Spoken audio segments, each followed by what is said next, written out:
yongeye gutanga w'ivugabutumwa ndongera kuvuga ko ubu ari ubutumwa bwiza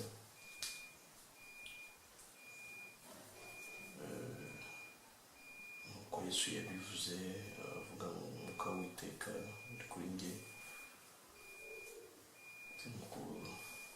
ati kuko Uwiteka yansize amavuta kugira ngo mbwira abagwaneza ubutumwa bwiza, mbwira imbohe ko zibohowe, ariko natangariza abantu umwaka Imana ibagiriyemo imbabazi. Ubutumwa bwiza rero nyine ni ubwo kubohora imbohe no gutangaza imbabazi Imana yagiriye abantu.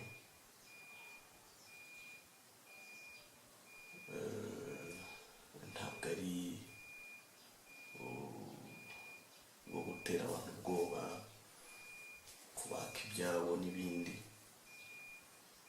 ahubwo ni ukubabwira ko ikibazo bari bafitanye n'Imana cyarangiye, ariko kirangiriye muri Yesu Kristo.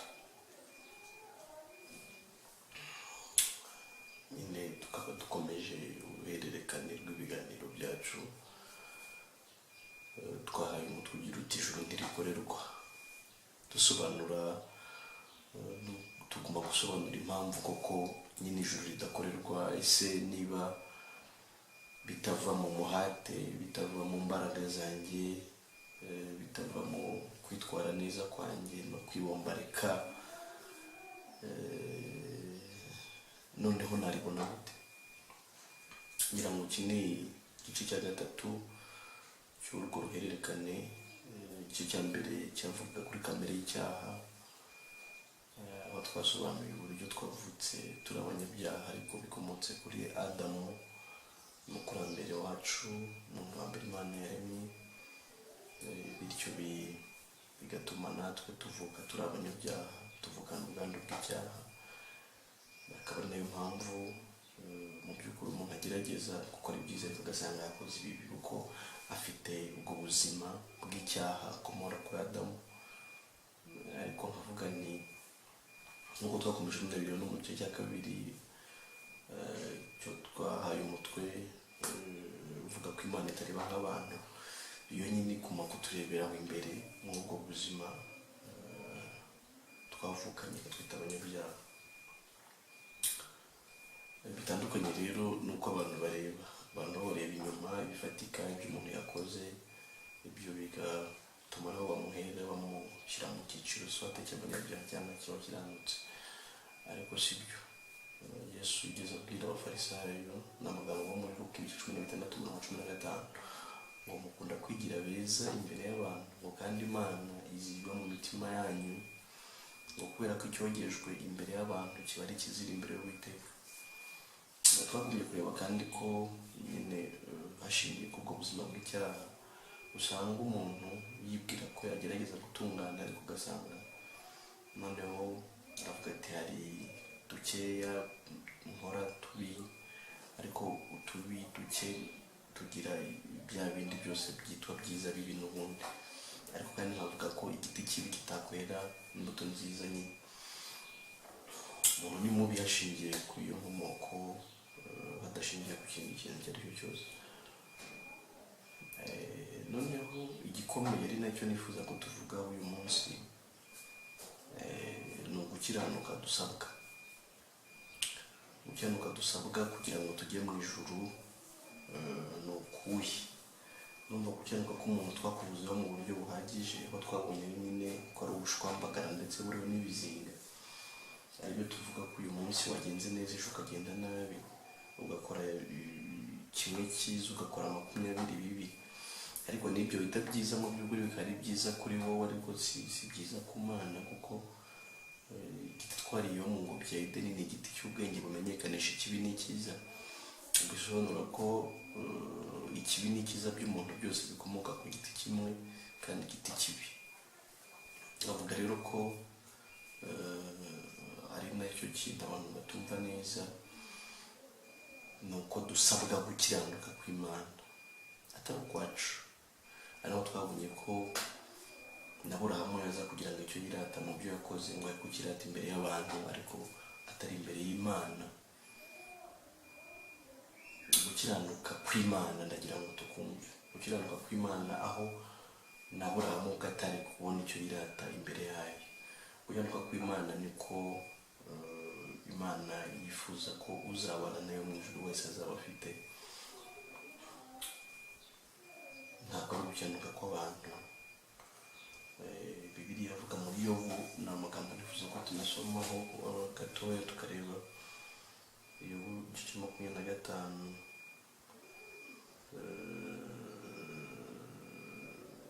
Yobu igice 25 umurongo wa 4 turageza kwa 6. Ndavuga ngo umuntu yabasha ate kuba umukiranutsi imbere y'Imana, cyangwa uwabyawe n'umugore yabasha ate kuba intungane? Dore ndetse n'ukwezi ntikumurika n'inyenyeri ntabwo ziboneye mu maso yayo.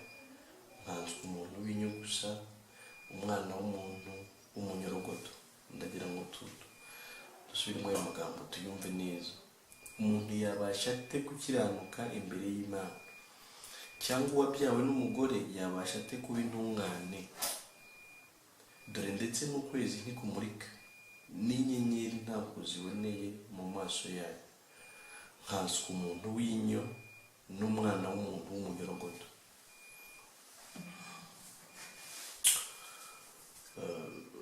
Byumvikane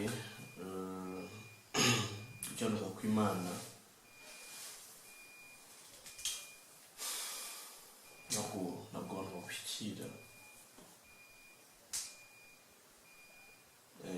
ntabwo abantu bagushyikira, ariko ngo n'izuba ubwaryo ntirimurika, ngo n'inyenyeri ntabwo ziboneye mu maso y'Imana. Ufite nta mucyo, nta kwera, nta gukiranuka, nta bwiza bwagaragara imbere y'Imana, butari ubwayo n'ubundi bwemere. Mu ijambo rimwe niko ushatse kuvuga. Umuntu wabyawe n'umugore ngo umuntu w'inyo gusa ngo yabasha ate se gukiranukira Imana? Ibyo twakora byose n'imbaraga zacu zose n'ubwenge bwacu bwose ntabwo bitugira abakiranutsi imbere y'Imana. Ni ikintu tugomba gutindaho cyane, tukarekera aho ngaho kwishakamo gukiranuka, ahubwo tugasaba Imana ikatwishurira uburyo igira abantu intungane. Ni gute bwa bwiza bw'Imana, kwa gukiranuka kwayo noneho umuntu yakubona, ariko bitavuye mu kwirwanirira, bitavuye mu kwishakishiriza, bitavuye mu kukwishakamo, bitavuye mu kugushakira mu mirimo abantu bakora. Bibiliya iravuga mu Baroma 3:23 na 24,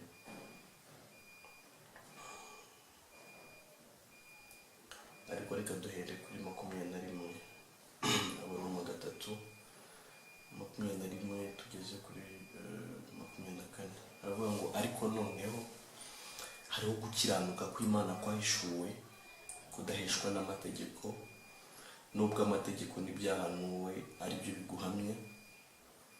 Niko gukiranuka kw'Imana abizeye bose baheshwa no kwizera Yesu Kristo ari nta tandukaniro, kuko bose bakoze ibyaha ntibashyikira ubwiza bw'Imana, ahubwo batsindishirizwa n'ubuntu bwayo ibibahereye ubusa kubwo gucungurwa kubonerwa muri Yesu Kristo. Ndasubiramo. Ariko noneho hariho gukiranuka kw'Imana kwahishuwe kudaheshwa n'amategeko, nubwo amategeko n'ibyahanuwe ari byo biguhamya. Uwo murongo wa 21 numva ndawutindaho, turagenda buhoro tumanuka. Nubwo twabonye ko bidashoboka ko umuntu yakiranukira Imana biciye mu ngeso ze, muri kamere ye, mu mikorere, mu myitwarire, ngo agere kuri kwa gukiranuka Imana ishaka, ariko batubwiye ngo ariko noneho hariho gukiranuka kw'Imana kwahishuwe kudaheshwa n'amategeko. Iryo jambo ryumvikane neza, ni ugukiranuka kw'Imana ntaza guheshwa n'uburyo nubahirije amategeko y'Imana, ariko ngo kwarahishuwe. Ndagira ngo uyu munsi ahari nawe Imana ikuguhishurire ikintu. Iyo gihishuwe bisobanura ko cyari gihishe, bisobanura ko kitazwi na benshi, bisobanura ko ari ubwiru kuri benshi. Na niyo mpamvu dufata umwanya nk'uyu kugira ngo tubwire abantu ibyo Imana yaduhishuriye. Tuzi neza ko bitazwi na benshi, kuko abenshi barasiragira bashaka icyatuma bemerwa n'Imana, bagatanga ibyabo, bagatanga umwanya wabo, bagatanga ibyo batunze,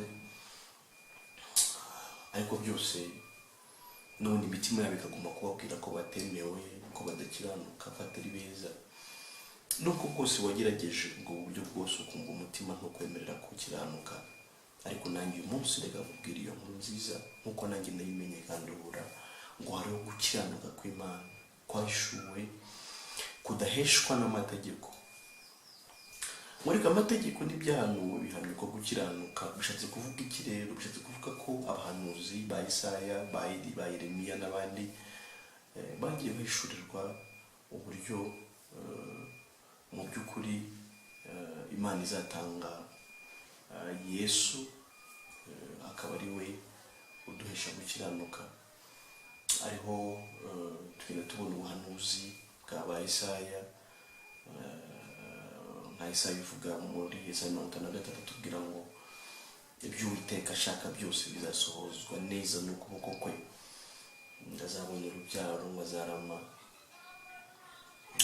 agaragaza Yesu uburyo ari we uzakora ibyo Imana ishaka.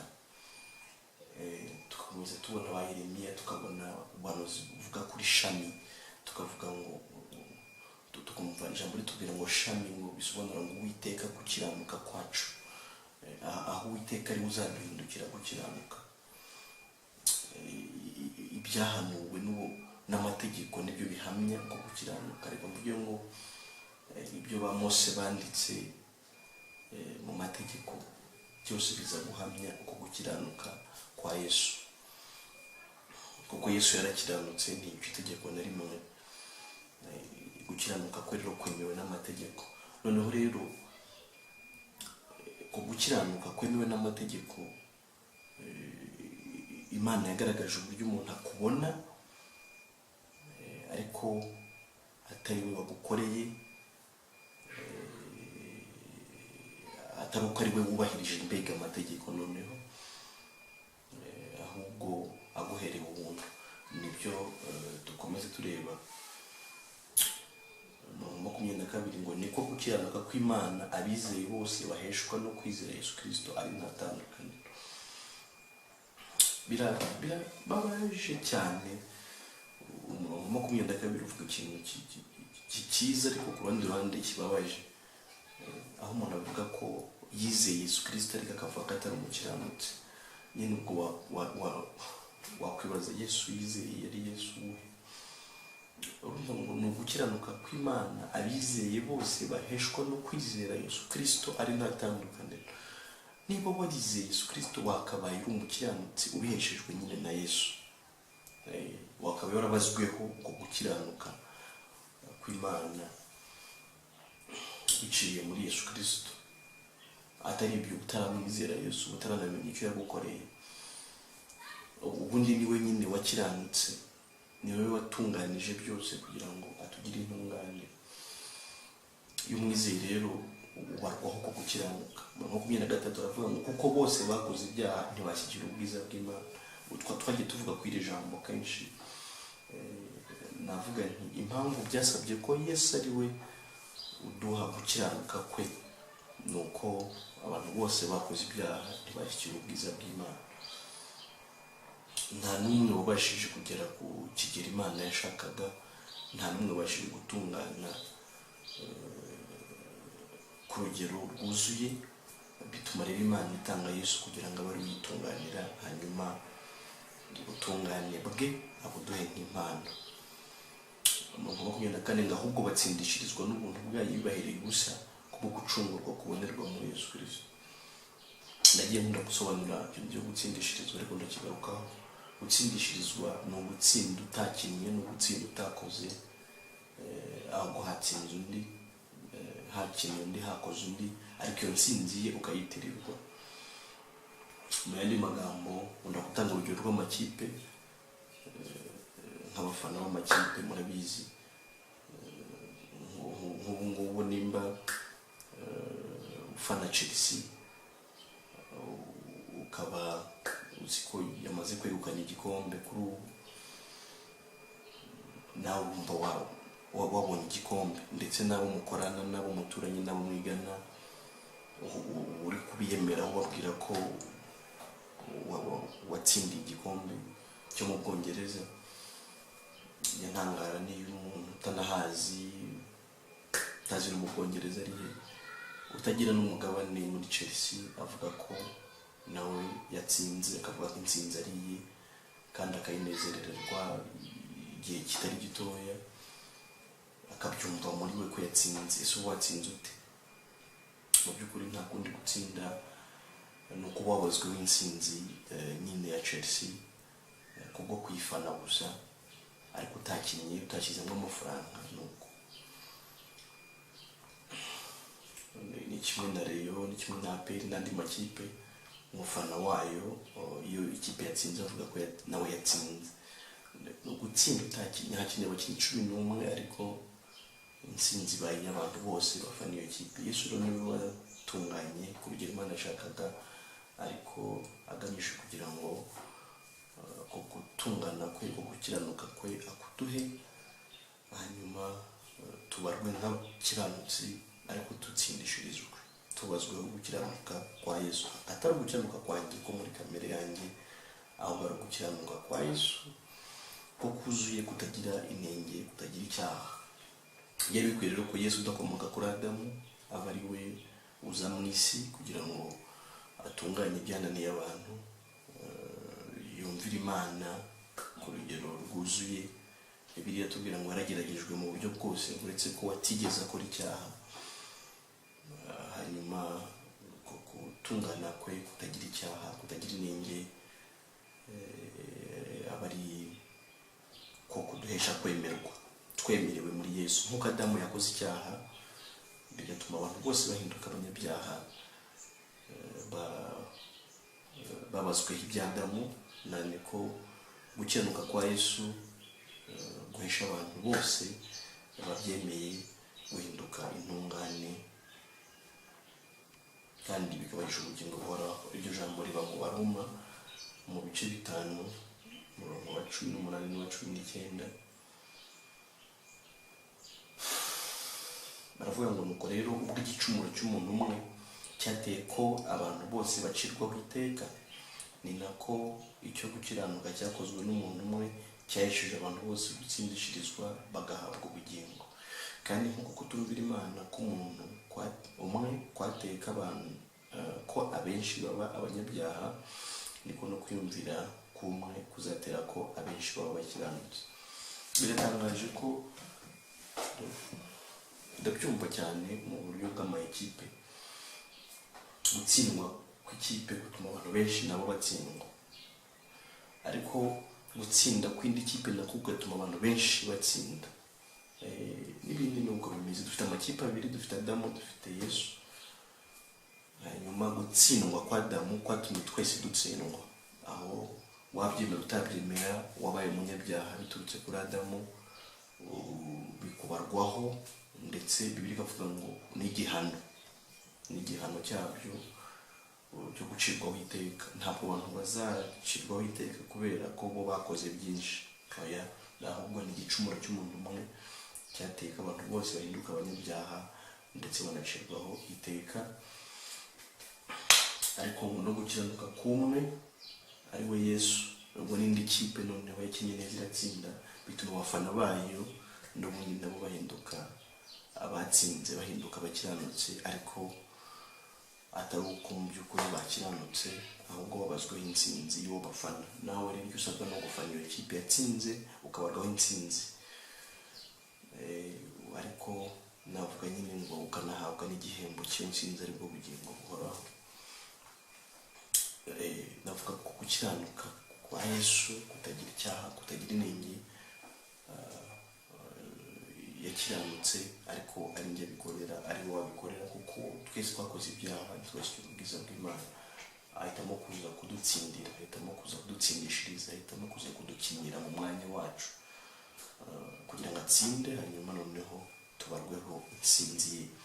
Iyo mvuze rero ngo ndi umukiranutsi, iyo mvuze ngo ni intungane, iyo mvuze ngo ndi uwera, mvuze uko kwera kwa Yesu, kutagira icyaha, kutagira inenge, mvuze kubarwaho kwera, mvuze kubarwaho gutungana, mvuze gutsindishirizwa no gutsindirwa n'undi. Ntabwo nasoza icyigisho ntasomye irindi jambo riba mu Bakorinto ba kabiri, undi murongo umwe, Imana impaye nawo mu bice 5:21, haravuga ngo kuko utigeze kumenya icyaha, Imana yamuhinduye kuba icyaha ku bwacu, kugira ngo muri we duhinduke gukiranuka kw'Imana. Ni Abakorinto ba kabiri ibice 5:21, ngo kuko utigeze kumenya icyaha, Imana yamuhinduye kuba icyaha ku bwacu, ariko kwari ukugira ngo muri we duhinduke gukiranuka kw'Imana.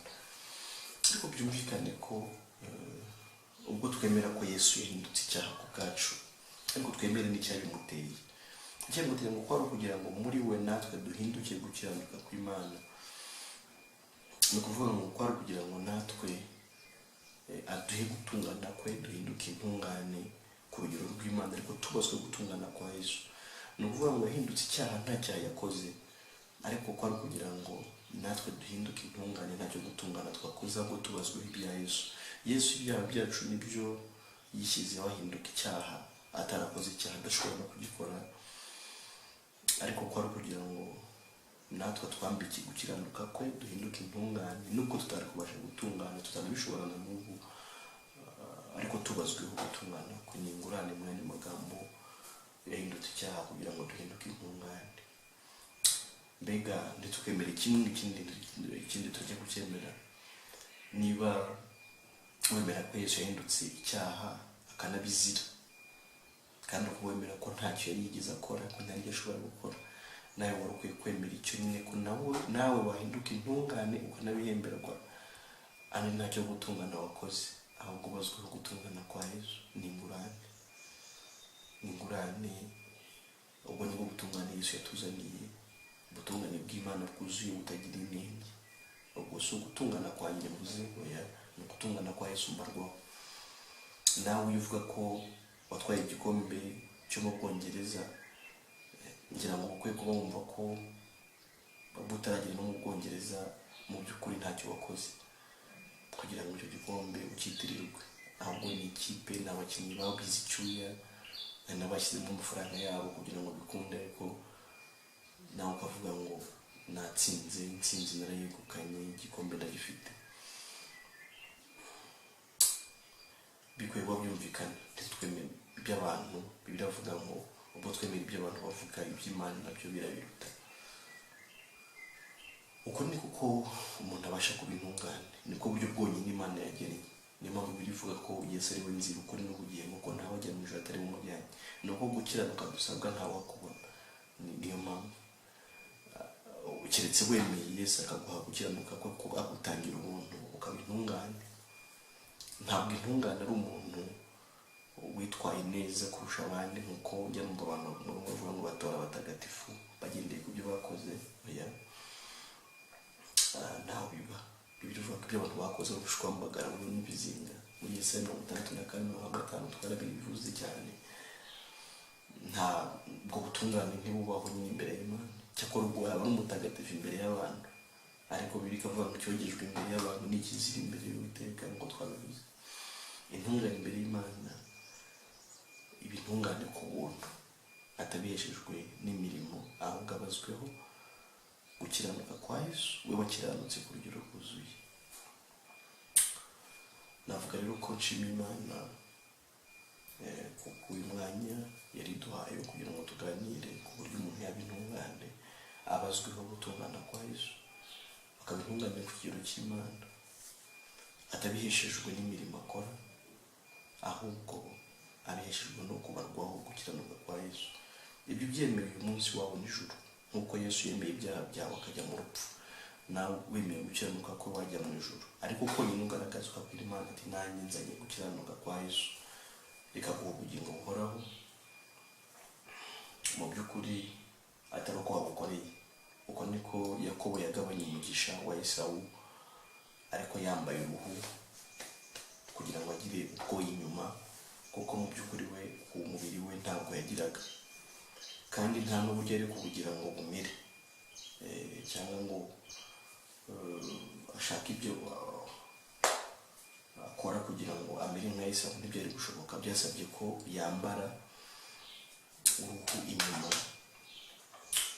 nubwo atari Esawu mu by'ukuri, ariko Isaka amukozeho yumva inyuma ni Yakobo, Plutôt yumva inyuma, mbabarire, inyuma yumva ni Esawu. Aravuga ati kubera uruhu umugisha ndawuguha, nawe nubwo uri Yakobo umuriganya, ariko wambaye gukiranuka kwa Yesu, Imana ikurebye ikakurebera no kugukiranuka, ivuga ko uri umukiranutsi 100% ku rugero rwa Yesu.